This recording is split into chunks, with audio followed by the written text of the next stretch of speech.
Hai, welcome back to my channel. My name is Brenda dan kembali lagi seperti kalian lihat di judulnya itu kita akan ngebahas topik tentang bekerja di Malaysia. Ini episode kedua gitu. Dan topiknya nggak mendetail sih, tapi kayak sambungannya gitu. Industri apa yang basically lebih mencari orang-orang Indonesia atau orang luar lainnya, dan juga company-company nanti aku suggest company apa aja. Terus nanti mungkin bahas tentang perpajakan sedikit sama EPF. Jadi ya kita langsung aja ya. Nah, kalau misalnya kalian yang jurusan IT itu lebih rata-rata kemungkinan tuh lebih mudah juga ya kayak diterima di negara manapun, karena memang demand untuk jurusan IT itu tinggi. Jadi bagus kalau kalian yang punya jurusan IT. Kalau kalian yang kayak lagi mikir mau jurusan apa tuh, IT juga boleh banget ya. Tapi kalau kalian yang jurusan kayak finance, hukum, dan berbagai macamnya yang mungkin lebih susah dapatnya di negara lain, aku saranin untuk nyari company yang sistemnya kayak industrinya tuh namanya BPO. BPO itu business process outsourcing. Jadi itu kayak kita kerja gimana ya, kayak company itu nge-hire orang Indonesia. Kenapa? Karena mereka punya klien yang butuh orang Indonesia untuk nge-handle project mereka atau kerjaan mereka. Jadi biasanya tuh yang kayak BPO itu mungkin kalian bisa cari sendiri nanti di Google pengertian outsourcing itu apa. Tapi basically yang kayak outsourcing itu yang lebih banyak minta orang luar sih. Contoh outsourcing tuh kayak fieldnya kayak customer service itu juga sama yang dan lain-lain gitu. Aku sendiri enggak di bagian customer service. Jadi itu BPO highly recommended kalau kalian yang mau cari tapi nggak punya kayak specific skills. Dan juga aku punya beberapa rekomendasi company yang kemarin aku buat video. Itu aku kan kayak baru-baru kerja, jadi aku kurang tahu kayak industri apa aja yang menerima orang-orang luar. Tapi karena sekarang udah tahun kedua aku kerja di sini, aku udah mulai familiar sama kayak company apa yang lagi mencari tenaga kerja asing.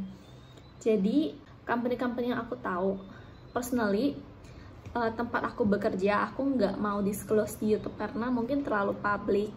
Tapi kalau misalnya kalian yang udah terlanjur follow Instagram aku, tuh kalian pasti tahu aku kerja di mana, dan aku juga ada highlight di story aku, like apa ya title highlightnya, kayak office gitu, lupa itu kayak rekaman tentang kerja kayak teman-teman kerja aku gitu. Tapi aku akan kasih rekomendasi company apa aja yang tipe-tipe BPO.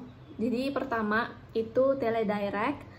Ini kayak ini bukan ranking ya, tapi kayak apa yang aku kepikiran, jadi nggak ada rank spesifik. Jadi Teledirect, TDCX, Accenture, ByteDance, ada lagi sih sebenarnya kayak BPO itu, tapi mungkin aku nggak kepikiran sekarang. Tapi yang aku sebutin ini nanti aku akan list down below. Jadi untuk company aku sendiri, whether ada opening atau enggak, itu untuk sekarang kayaknya belum ada. Tapi kalau memang ada, biasanya aku akan post di Instagram story aku. Tapi kalau enggak ya berarti kalian nanti bisa search sendiri di Google. Kayak keywordnya paling kayak nama company-nya, terus type lowongan atau type job vacancy atau type career gitu. Jadi kayak contohnya Teledirect career gitu bisa juga. Basically nanti buat CV-nya tuh serelevan mungkin. Kedua, aku mau bahas pajak. Pajak itu basically orang-orang yang nggak pernah tinggal selama 6 bulan berturut-turut, maksudnya kayak 6 bulan nggak keluar, itu bakalan nggak dipotong pajak 10% kalau nggak salah. Aku baru Google guys, aku sejujurnya aku lupa banget, tapi rupanya dipotong itu 30% dari gaji kalian, tuh lumayan signifikan. Untuk non-resident tax, itu non-resident tax tuh artinya orang-orang yang stay di Malaysia kurang dari 182 hari, itu termasuk sebagai non-residents. Jadi kalau bagi kalian yang kuliah di sini dan langsung kerja, itu kan berarti kalian pastinya udah stay di sini selama 182 hari. Biasanya tuh nggak akan kena non-resident Malaysian tax. Itu kalian paling dipotong pajak tuh kayak standar aja gitu, kemungkinan enggak atau kemungkinan dipotong pajak tuh belasan ringgit doang. Tapi kalau kalian yang kayak dari Indo, yang di Indo udah lama, terus Indo atau udah nggak di Malaysia selama lebih dari 182 hari, itu pasti bakalan dipotong 30%. Nah, jangan takut, kayak soalnya, kenapa aku bilang jangan takut, karena nanti, ini kan kita dipotong tuh selama 6 bulan, sampai 182 hari deh, dari hari pertama kita start kerja, dia akan dipotong setiap bulan 30% sampai kita udah mencapai 182 hari baru nggak dipotong lagi. Jadi paling kalau ada dipotong pun kayak dipotong belasan ringgit doang. Setelah itu nanti tahun berikutnya bulan April kalian boleh lapor pajak. Jadi lapor pajak tuh kalian bisa klaim itu 6 bulan yang dipotong itu balik bersih. Jadi kayak misalnya 1.000 ringgit dipotong per bulan, tuh nanti kali 6. Jadi kalian dapat balik uang itu 6.000 langsung deposit ke bank kalian. Aku kemarin dideposit ke bank aku tuh nggak sampai sebulan, tapi tergantung proses sih, kayak tergantung administrasinya gitu. Saya temenku ada yang lebih dari sebulan. Jadi aku lucky, aku nggak sampai sebulan tuh udah masuk ke rekening aku, totalnya lumayan. Jadi hitung-hitung tuh nabung. Habis itu ya udah kayak setelah 182 hari aku pertama kali kerja di sini, aku nggak dipotong lagi. Aku udah dipotong sih kayak belasan ringgit doang, kadang enggak, kadang dipotong. Aku nggak gitu ngerti sistemnya gimana. Tapi itu hitung-hitung nabung tuh lumayan bagus. Jadi don't worry kalau misalnya kalian mikir, aduh gajiku cukup nggak ya dipotong, ya tuh nanti nego aja sih, kayak nego ke company-nya. Rata-rata tuh misalnya minimal basic tuh kayak 2.500 ke atas sih basic salary untuk yang S1 ya. Itu sih. Terus nah itu siap untuk perpajakan. Sekarang kita bahas EPF.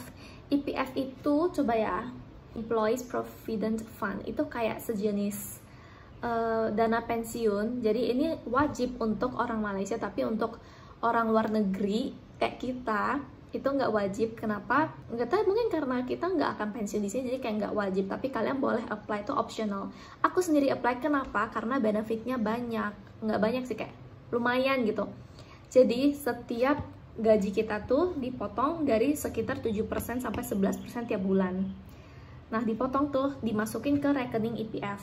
Rekening EPF ini nanti bisa kita tarik balik uangnya. Jadi itu kayak ditabung aja dulu di situ, dan kita nggak boleh narik sampai kita resign. Nah itu kan kita ada rekening tuh EPF 7 sampai 11% gaji kita di situ. Nah plus bunganya itu dari company itu, perusahaan yang kita kerja itu dia nambahin, dia sponsor 13% ke dalam. Jadi 11% dari gaji kita tambah 13% dari gaji kita. Nah itu totalnya itu lumayan. Jadi kayak dikali aja setahun kalian dapat bunganya 13% tiap bulan, tuh lumayan banget dari gaji kalian, karena kan company sponsor. Nah itu nanti gimana kita nariknya tuh sistemnya. Nanti kalau misalnya kalian mau resign dari company yang sekarang, terus kalian sediain surat kalau memang ya kalian udah mengundurkan diri, terus visanya juga udah di cancel, terus sediain fotokopi kayak tiket pulang. Jadi dia tahu kalau memang kalian akan balik Indo dan nggak akan kerja di sini lagi. Nah itu kalian boleh ngambil uangnya, terus nanti rekening EPF tuh bakalan ditutup. Bolehkah? Pertanyaannya, bolehkah kita apply lagi? Boleh. Nanti paling kalau misalnya kalian mutusin untuk kerja lagi di Malaysia, kalian bisa buka lagi yang baru. Nah gitu sih. Atau kalian mau go back to Indonesia for good, jangan lupa tuh ditarik rekening EPF-nya. Gitu. Semoga sih kayak stabilitas pemerintahan di sini oke. Jadi kayak soalnya kan uang kita tuh masih di rekening pemerintah ya, jadi kayak nggak di kita. Takut sih, tapi kayak sebenarnya lumayan terjamin sih sepertinya, karena ini dari pemerintah Malaysia kan. Jadi itu lumayan nabung, 13% bonus tiap bulan, jadi gitu bagus. Nah kita sampai sini aja, udah lumayan sih kayak pembahasan yang aku cover itu udah, maksudnya aku nggak setahu banyak itu, tapi ini pengalaman yang aku go through selama ini. Untuk kayak mungkin life cost berapa ringgit cukup untuk hidup sebulan, atau rentalnya dan lain-lain, itu nanti mungkin kita bisa bahas di video berikutnya kalau memang kalian tertarik. Kalau kalian punya pertanyaan mungkin boleh ditaruh di komen di bawah.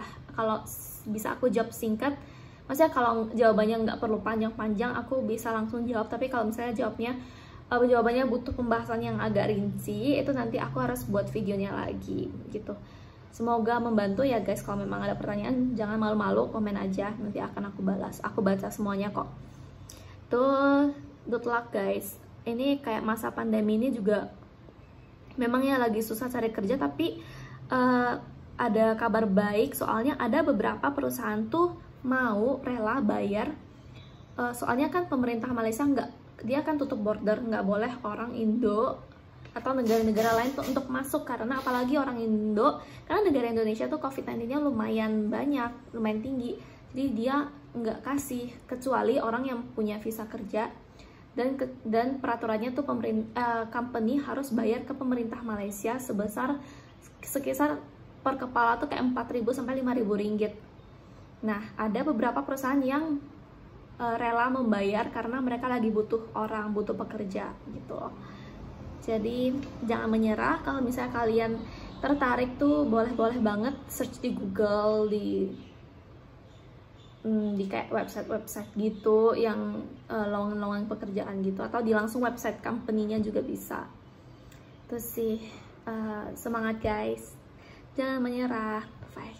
See you guys on my next video.